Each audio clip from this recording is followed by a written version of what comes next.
It's 1894. A 16-year-old boy is standing in the grand halls of the Tiflis Religious Seminary. A black cassock falls straight down his shoulders to his boots, all tidily buttoned up. Around him, other young men bow their heads in prayer. And this boy, who has sung in the choir for years, been a dedicated student, and topped every class, is about to fulfill his mother's lifelong dream. He is ready to dedicate his life to God. His name is Joseph Jugashvili, and he is going to become a priest. In that moment, everything feels perfectly planned, but not a single soul in those halls can sense what's about to come. Within 4 years, that same immaculate boy will be expelled from the seminary. Within 10, he will be robbing banks. Within 30, he will be signing death warrants for thousands. And by the time it's all over, around 20 million people will be dead. Millions more will have starved. Entire families will have vanished into frozen labor camps, never to return.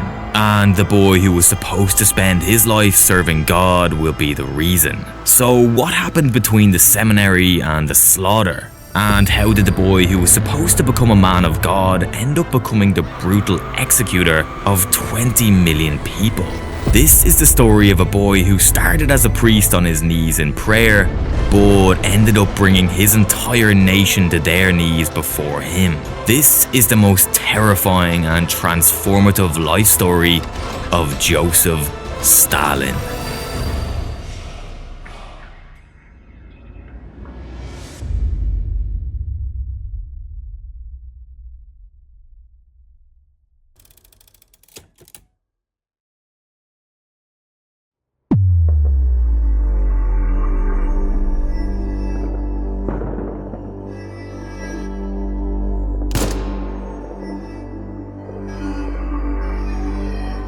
In a small town in Georgia, a poor territory at the southern edge of the Russian Empire, a boy named Joseph Jugashvili was born in 1878. The family he was born into were peasants, living in poverty and treated as lower class. His father was a shoemaker who had built a decent business, not wealthy but stable enough to afford a family. But by the time this third child was born, his parents had already lost 2 of their children in infancy, and as a result, his father had become an alcoholic and his business had collapsed. As they had plummeted further into poverty, his father had become abusive and started beating him and his mother. One day, when the beating got a little too harsh, his mother grabbed him and ran away to a nearby city. She had found work as a dressmaker, and she made a quiet promise to herself that she would provide for her little boy and would not let poverty take another child from her. She started to work hard and scraped together money for rent and food. It was barely enough though.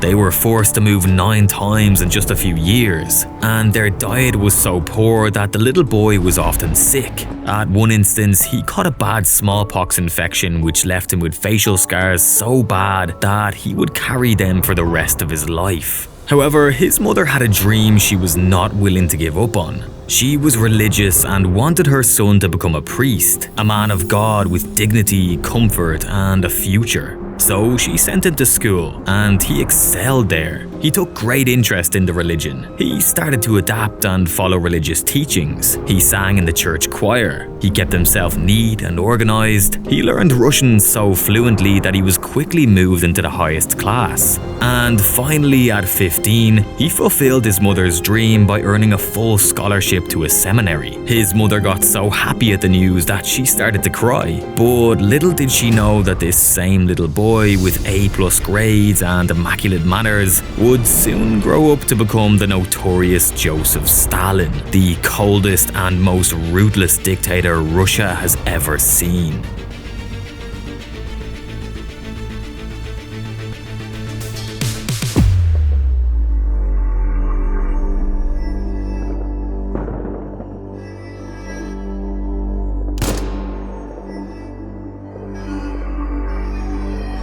Stalin entered a seminary in the large city of Tiflis with high enthusiasm, but soon he realized that this was a big mistake. The school was not what he had expected. Students were watched constantly. They were searched and punished for the smallest infractions. sometimes just for reading the wrong book. It was suffocating. At the seminary, Russian culture and history were treated as superior, while students from places like Georgia, like Stalin, were deliberately made to feel inferior and second class. Stalin had left home, worked relentlessly to escape poverty, and made his mother proud, only to arrive somewhere that treated him like a prisoner. So he did what he always did when the world tried to cage him. He read. Secretly and hungrily. He devoured banned books, philosophy, history, anything he could get his hands on. His love for language also led him to write poetry, and between years of seminary, when he'd travel home to see his mother, he'd publish his poems in the local newspaper, filling them with nationalistic Georgian pride, until eventually he discovered Karl Marx, the father of communism. Marx said that society was built on exploitation, that the powerful fed on the powerless, and the workers were being crushed by a system designed to keep them down. These ideas stirred something in Stalin. He looked at his scarred face in the mirror. He thought about his mother's bruised hands. He thought about the hungry people of Georgia. He thought about the persisting poverty and backwardness in Russia, while other countries thrived with the Industrial Revolution, and everything clicked. He suddenly started to lose interest in the seminary and its religious activities. He started to read more and more banned books and started to skip prayers more frequently. The religiously devout boy, who once sang in choirs in churches and preached religion, soon became everything but.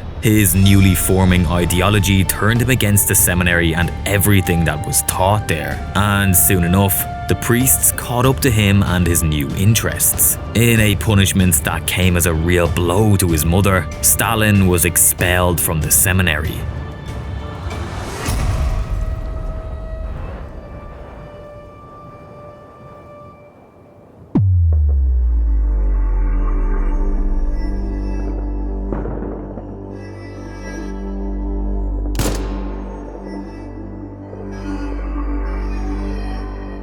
Stalin was 20 now, but he didn't go home and become a teacher. He got rebellious and became a revolutionary. He threw himself into the underground movement against the empire with terrifying intensity. He organized strikes in which more than 3,000 workers took part. He gave fiery speeches that made workers feel, for the first time, that someone was fighting for them. He traveled from city to city, building networks, recruiting followers, and igniting fires. Soon after, Stalin was elected to the Russian Socialist Democratic Labour Party, making his first official step into leadership. As the movement grew, the empire responded by arresting its leaders. Instead of backing down, Stalin escalated things even further. He helped lead an attack on a prison, an operation that turned violent. 13 people were killed and dozens more were injured. Overnight, Stalin became the center of attention of the entire empire. Living underground was now no longer possible. The empire's secret police came for him. But Stalin was always one step ahead, cautious, calculating, and constantly watching over his shoulder. When they finally caught him, they couldn't prove enough to execute him. So they exiled him to the brutal cold of Siberia, where escaping meant walking hundreds of miles to get to a city, all while risking freezing your entire body in seconds in the icy cold winds. However, for a man as determined as Stalin, this was nothing. So he managed to escape. They caught him again, sent him back. He escaped again. They sent him to a remote outpost near the Arctic Circle, where winters would get as cold as -45 degrees, and getting outside was basically a death sentence. However, he ran away again. This happened so many times that it became almost legendary. Stalin became a folk hero among the underground masses, inspiring them. His reputation grew with every escape, every arrest, and every defiant return. He robbed banks to fund the movement. He organized prison breaks. He kidnapped the children of wealthy men for ransom. He ordered the killing of informants. He was ruthless, brilliant, and completely committed. It became clearer than ever that achieving his goals meant uniting everyone under the empire's banner, which meant embracing both his Georgian heritage and also the whole of Russia. So he shed his Georgian name, Joseph Jugashvili, entirely and renamed himself to a more Russian-sounding name, Stalin, Man of Steel. And in the coming years, he would do everything and anything to prove that.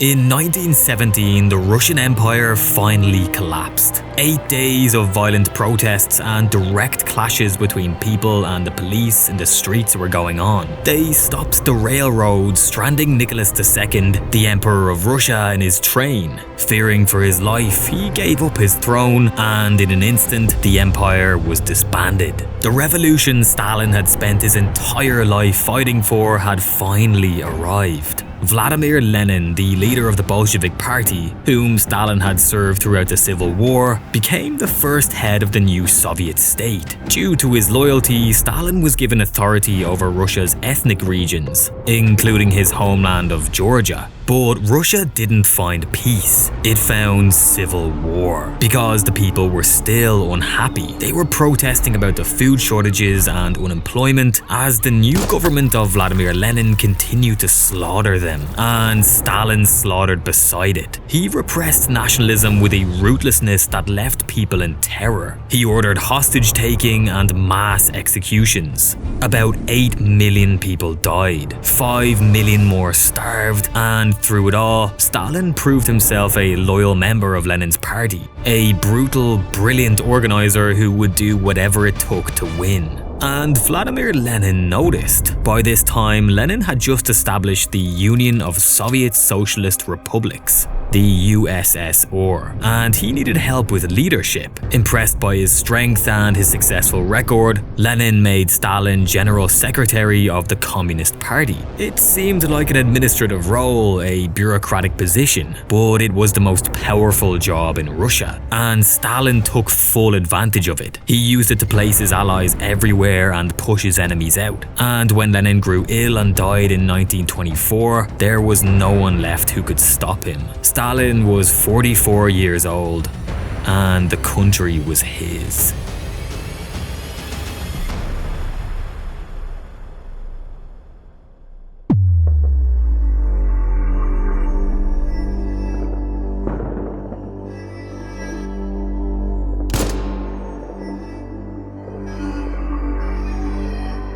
As Stalin became the leader of the USSR in 1924, he had absolute power. His power didn't change him into someone new, it only revealed the monster already within him. He looked at the Soviet Union, poor, agricultural, and decades behind the industrial West, and decided to drag it into the modern world by brute force. Over the next few years, he had one opponent after another sent into exile, forcing them to endure the same brutal cold that he'd suffered over a decade ago. He forced farmers off their land and made them work for the state. He confiscated grain. He set impossible quotas for high production of coal, oil, and steel. And when workers couldn't meet them, they were simply executed. The result was catastrophic. Harvests collapsed, food disappeared, and famine spread across the country like a plague. He exported grain during the famine, selling it abroad while his own people ate grass and bark.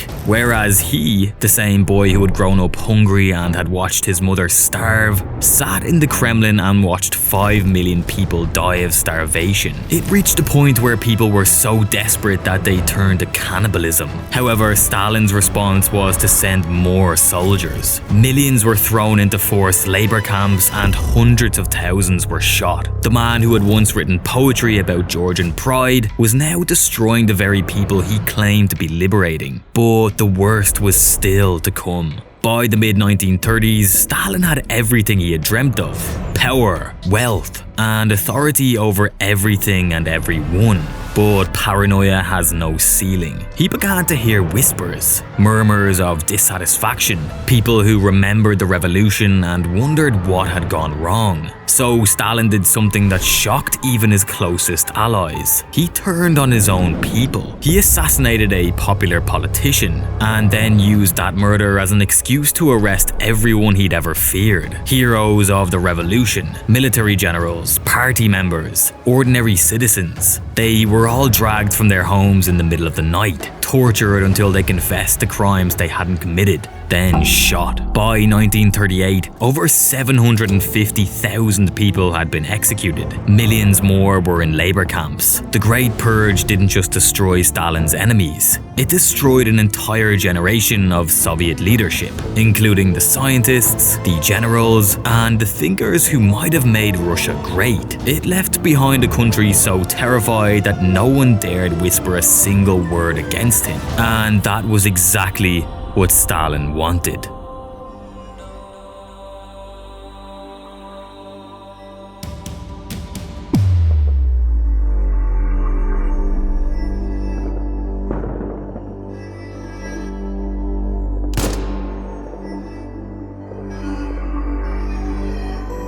Stalin didn't just stop there. In 1939, he did something that stunned the entire world. He signed a non-aggression pact with Adolf Hitler and Nazi Germany. The man who had spent his life fighting fascism shook hands with the most dangerous fascist in history. It was pure calculation because Stalin knew that he needed time. Time to rebuild the military he had gutted during the purges. Time to prepare. But Hitler didn't give him time. In 1941, Germany invaded the Soviet Union, and Stalin, who had ignored every intelligence warning, who had executed the generals who might have stopped it, was caught completely off guard. The Nazis swept through Soviet territory. Millions of soldiers were captured or killed in the first months alone. But Stalin, stubborn as ever, refused to back down. He gave orders to execute any officer who tried to retreat. He put up blocking units behind his own troops with orders to shoot anyone who ran. He turned his Red Army into a machine that only moved forward, because moving backwards meant death at the hands of their own side. As barbaric as it was also effective, and it worked. The Soviets held, then pushed back, and by 1945, Soviet soldiers were raising their flag over the ruins of Berlin in Germany.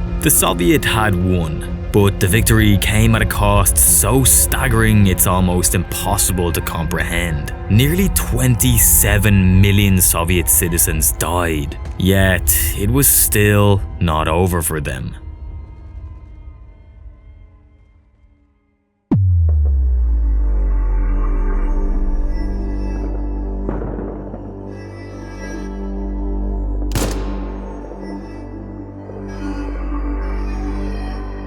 Stalin had won. The Soviet Union had come out victorious in World War II. Stalin had achieved everything he had wanted to all his life. He had started as an abused, hungry boy with a scarred face and a mother who believed in him.